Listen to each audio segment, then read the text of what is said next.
ನಮ್ಮ ಮೆಟ್ರೋ ಮಹತ್ವದ ನಿರ್ಧಾರ. ಚಾಲಕರಹಿತ ರೈಲು ಓಡಾಟ. ದರ ಏರಿಕೆ ಒಂದು ಕಡೆ ಆದರೆ ನಮ್ಮ ಮೆಟ್ರೋದಲ್ಲಿ ಮಹತ್ವದ ಬೆಳವಣಿಗೆಗಳು ನಡೀತಾ ಇದೆ.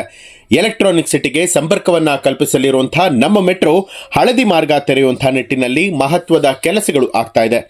ನಿನ್ನೆಯ ದಿನ ಮೆಟ್ರೋ ರೈಲು ಸುರಕ್ಷತಾ ಆಯುಕ್ತರ ತಂಡವು ಈ ಮಾರ್ಗಕ್ಕಾಗಿ ಚೀನಾದ CRCC ಕಂಪನಿ ಪೂರೈಸಿರುವಂತಹ ಚಾಲಕರಹಿತ ರೈಲಿನ ಶಾಸನಬದ್ಧ ತಪಾಸಣೆ ನಡೆಸಿದೆ. RV ರಸ್ತೆ ಬೊಮ್ಮಸಂದ್ರ 19.15 ಕಿಲೋಮೀಟರ್ ಸಂಪರ್ಕಿಸುವಂತಹ ಹಳದಿ ಮಾರ್ಗಕ್ಕಾಗಿ ಕಳೆದ ವರ್ಷ ಈ ರೈಲು ಬಂದಿದೆ. ಈವರೆಗೆ ಸುಮಾರು 37 ಪರೀಕ್ಷೆಗಳನ್ನು ಕೂಡ ಮಾಡಲಾಗಿದೆ. ರೈಲಿನ ವೇಗ, ನಿಲ್ಲುವಂತಹ ಬಗೆ, ಸಿಗ್ನಲಿಂಗ್ ಹಾಗೂ ಎಲೆಕ್ಟ್ರಿಫಿಕೇಷನ್, ಪ್ರಯಾಣಿಕರ ಸುರಕ್ಷತೆಯ ಬಗ್ಗೆ ಹಲವಾರು ತಪಾಸಣೆಗಳನ್ನು ಮಾಡಲಾಗಿದೆ. ನಿನ್ನೆಯ ದಿನ CMRS ತಂಡವು ರೋಲಿಂಗ್ ಸ್ಟಾಕ್ ತಪಾಸಣೆಯನ್ನ ನಡೆಸಿದೆ. ಇದರ ವರದಿಯನ್ನ ಸದ್ಯದಲ್ಲೇ ಕೇಂದ್ರ ರೈಲ್ವೆ ಸಚಿವಾಲಯಕ್ಕೆ ನೀಡಲಾಗ್ತಾ ಇದೆ.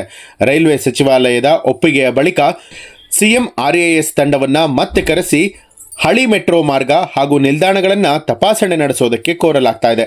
ನಂತರ ಸಾರ್ವಜನಿಕರ ಪ್ರಯಾಣಕ್ಕೆ ಮುಕ್ತಗೊಳಿಸಲಾಗ್ತಾ ಇದೆ. ಇದೇ ಮಾರ್ಗಕ್ಕಾಗಿ ಫೆಬ್ರವರಿ 14ರಂದು 6 ಬೋಗಿಗಳು 2ನೇ ರೈಲು ಕೋಲ್ಕತ್ತಾದಿಂದ ಬೆಂಗಳೂರಿಗೆ ಆಗಮಿಸ್ತಾ ಇದೆ. ಈ ರೈಲಿನ ತಪಾಸಣೆ, ಪ್ರಾಯೋಗಿಕ ಪರಿಶೀಲನೆ ಕೂಡ ನಡೀತಾ ಇದೆ. ಚಾಲಕರಹಿತ ರೈಲುಗಳ ಸಂವಹನ ಆಧಾರಿತ ರೈಲು ನಿಯಂತ್ರಣ ವ್ಯವಸ್ಥೆ ತಂತ್ರಜ್ಞಾನ ಕೂಡ ಆಧಾರಿತ ಆಗಿದೆ. ಇದು ಚಾಲಕರಹಿತ ತಂತ್ರಜ್ಞಾನವುಳ್ಳಂತಹ ರೈಲಾಗಿದೆ.